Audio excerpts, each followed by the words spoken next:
2012 की बात है। बनारस की गलियों में अर्जुन और श्रेया की मोहब्बत परवान चढ़ रही थी।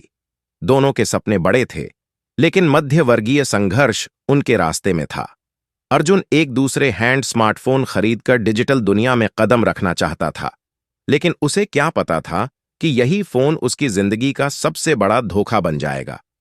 अर्जुन ने एक मोबाइल स्टोर से ईएमआई पर फोन खरीदा, लेकिन कुछ महीनों बाद वह खराब हो गया। जब वह इसे ठीक कराने गया तो उसे पता चला कि यह फेक फोन था, सिर्फ सैमसंग का स्टिकर लगाकर बेचा गया एक धोखा। वह गुस्से में दुकानदार से लड़ने गया, लेकिन कोई मदद नहीं मिली।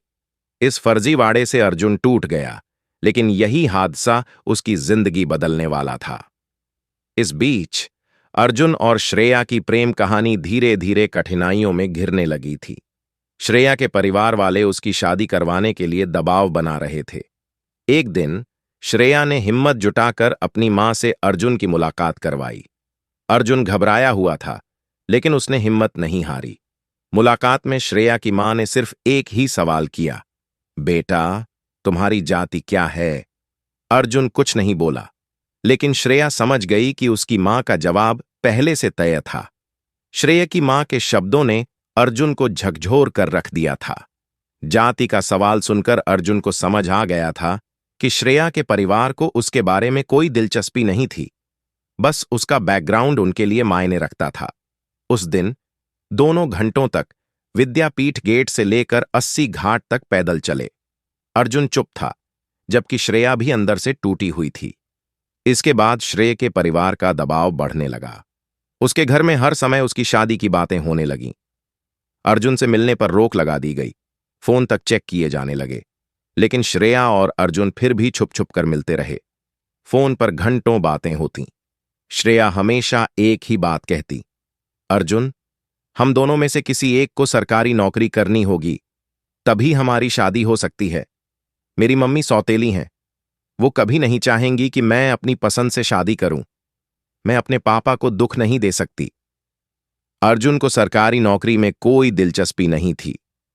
वह हमेशा से अपना खुद का बिजनेस करना चाहता था, लेकिन श्रेया के लिए उसका प्यार इतना गहरा था कि वह उसके लिए कुछ भी कर सकता था।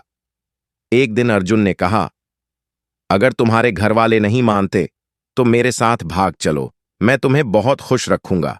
श्रेया ने साफ मना कर दिया।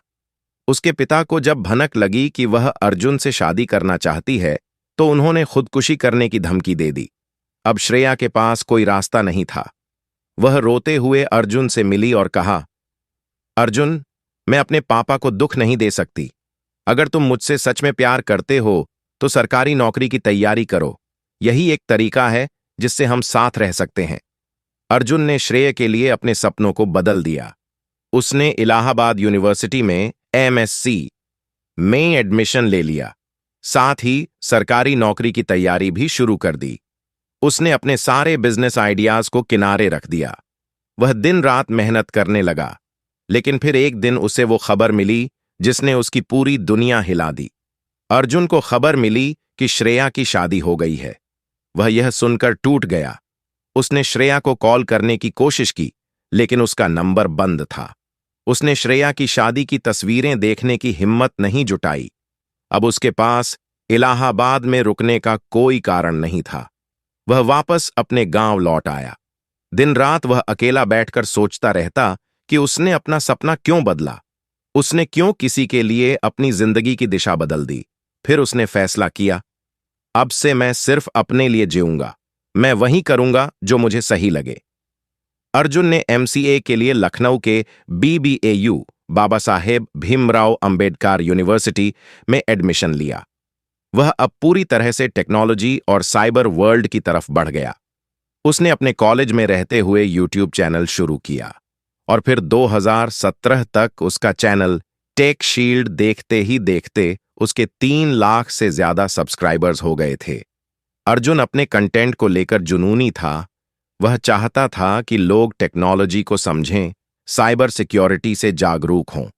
उसकी कड़ी मेहनत रंग ला रही थी।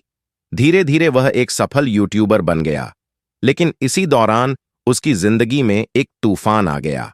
बॉस 404 नाम की एक रहस्यमयी साइबर गैंग ने उसकी पहचान को मिटाने की साजिश रच दी। एक दिन अर्जुन को नोटिफिकेशन आया कि उसके चैनल पर कॉपीराइट स्ट्राइक आ गई है। अगले ही दिन चैनल को यूट्यूब ने डिलीट कर दिया।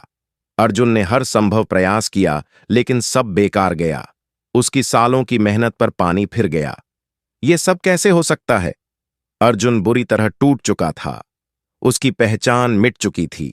अर्जुन पूरी तरह से खत्म हो चुका था। उसके माता पिता परेशान थे, दोस्त दूर हो चुके थे और दुनिया ने उसे भुला दिया था। सालों बाद 2021 में एक शाम अर्जुन बनारस गया, जहां उसकी मुलाकात अचानक श्रेया से हो गई। दोनों की आंखों में आंसू थे। श्रेया ने तुरंत कहा, हम आपको कभी भूल ही नहीं पाए। हमेशा आपको इंटरनेट पर सर्च करते थे, आपकी प्रोफाइल देखा करते थे। अर्जुन ने कुछ नहीं कहा, बस चुपचाप खड़ा रहा। फिर अर्जुन से श्रेया से पूछा, और क्या हाल चाल हैं? श्रेया ने उसकी आंखों में देखा और बोली, मैं पुलिस में भर्ती हो गई, हरियाणा पुलिस में। अर्जुन ने उसकी तारीफ की और बोला, आखिरकार हम दोनों में से एक को सरकारी नौकरी मिल गई। श्रेया बोली, तुम्हें खो दिया तो कुछ तो पाना था। दोनों ने एक दूसरे का नंबर एक्सचेंज किया। उसी रात अर्जुन ने अपने व्हाट्सएप स्टेटस पर लिखा, हम आपको भूल नहीं सकते। मी 7 साल 4 महीने 18 दिन 9 घंटे। श्रेया मेनन की कॉल ने अर्जुन को फ्लैशबैक में खींच लिया था। साइबर सेल हेडक्वार्टर लखनऊ में अर्जुन की आंखें खुलीं। पूरी कंप्यूटर स्क्रीन पर बॉस 404 ने एक मैसेज फ्लैश कराया। जो अपनी पहचान, अपना वजूद बचा सका, वह अब बॉस फोर्स ऑफ फॉर से टकराने की कोशिश कर रहा है। स्क्रीन पर अर्जुन की पुरानी फोटो, वीडियो, बैंक डिटेल्स और टेक शील्ड चैनल की यादें दिखीं। अंत में एक चुनौतीपूर्ण संदेश आया, now you have to die Arjun Malhotra. Arjun ने स्क्रीन को घूरा। उसकी आंखों में बीते 7 सालों की तपिश थी। टूटे सपनों, खोई पहचान और अधूरी मोहब्बत की राख से उठता हुआ वो इंसान अब पहले जैसा नहीं था। उसके चेहरे पर एक ठंडी, हल्की लेकिन डरावनी मुस्कान उभरी। इस बार मैं सिर्फ लड़ने नहीं, जीतने आया हूं। साइबर वॉर यूनिवर्स की असली कहानी यहीं से शुरू होती है। पूरी गाथा जानने के लिए देखिए साइबर वॉर यूनिवर्स 404 की सभी वीडियो। टेक, लव, बिट्रेयल और डिजिटल वॉर का वो इतिहास जिसने अर्जुन मल्होत्रा को बनाया एक साइबर वॉरियर। अगर आपको विज्ञान, तकनीक, टाइम ट्रैवल और साइबर दुनिया से जुड़ी शानदार कहानियां पसंद हैं और आप और भी रोमांचक वीडियो देखना चाहते हैं, तो हमारे चैनल को अभी सब्सक्राइब करें और बेल आइकन दबाएं ताकि कोई भी नई कहानी आपसे छूट न जाए।